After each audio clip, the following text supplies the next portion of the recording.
Alors, est-ce que tu peux citer 5 aliments qui sont plus ou moins indispensables à notre santé? Bon, selon moi, il n'y a pas d'aliments indispensables. Mais on va quand même regarder sa réponse et voir si ces aliments peuvent t'aider pour ta santé et ta prise de muscle. Les œufs sont un super aliment. On appelle ça, chez nous, un aliment médicament. Et c'est le jaune le plus important. Le jaune coulant. Ça vous permet de pas avoir faim. C'est riche en nutriments, en vitamines. Extraordinaire. Totalement d'accord. Les œufs, c'est sûrement l'un des meilleurs aliments pour la prise de muscle. T'as des protéines complètes et hautement assimilables. Le jaune a parfois mauvaise réputation parce qu'il contient une grosse partie du gras, mais c'est pas une mauvaise chose. C'est du bon gras et ça contient aussi une grosse partie des nutriments. Les œufs, c'est comme un multivitamine naturel avec des protéines en bonus. L'ail, formidable probiotique, anti-infectieux, extraordinaire. Un probiotique, c'est un aliment qui contient des micro-organismes vivants qui peuvent coloniser l'intestin pour améliorer la digestion. Mais là, il ne contient aucune bactérie vivante. Rien du tout. Par contre, il contient des composés qui nourrissent les bonnes bactéries de ton intestin. Donc c'est un microbiote qui est déjà fonctionnel, là il peut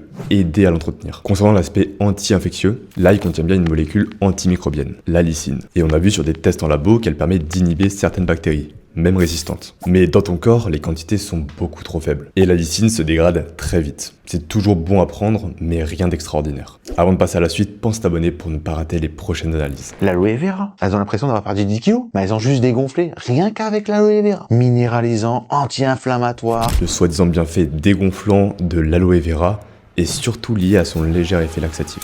Donc oui, tu peux perdre un peu d'eau, tu peux vider tes intestins, mais tu vas pas perdre 10 kg de graisse ou de toxines. Et côté minéraux, les quantités sont extrêmement faibles. Dans le gel d'aloe vera, on retrouve moins de 2% de tes besoins journaliers en calcium, magnésium ou potassium pour 100 grammes. Concernant l'inflammation, on a pu constater de légers effets avec des concentrations très élevées et surtout sur des personnes qui avaient déjà des pathologies. Aucune donnée concernant l'effet sur des individus sains. Donc a priori, clairement pas un aliment miracle. Les oignons, toutes les épices. Ça, c'est des aliments qu'il faudra avoir tout le temps. Les oignons et beaucoup d'épices ont des effets antioxydants et anti-inflammatoires. Malheureusement, les quantités sont rarement significatives. Si t'en mets sur tous tes repas, ça peut être intéressant, mais il faut pas s'attendre à des changements énormes. Et je te partage demain en story mon top 5 aliments santé, donc si t'as pas envie de rater ça, pense t'abonner.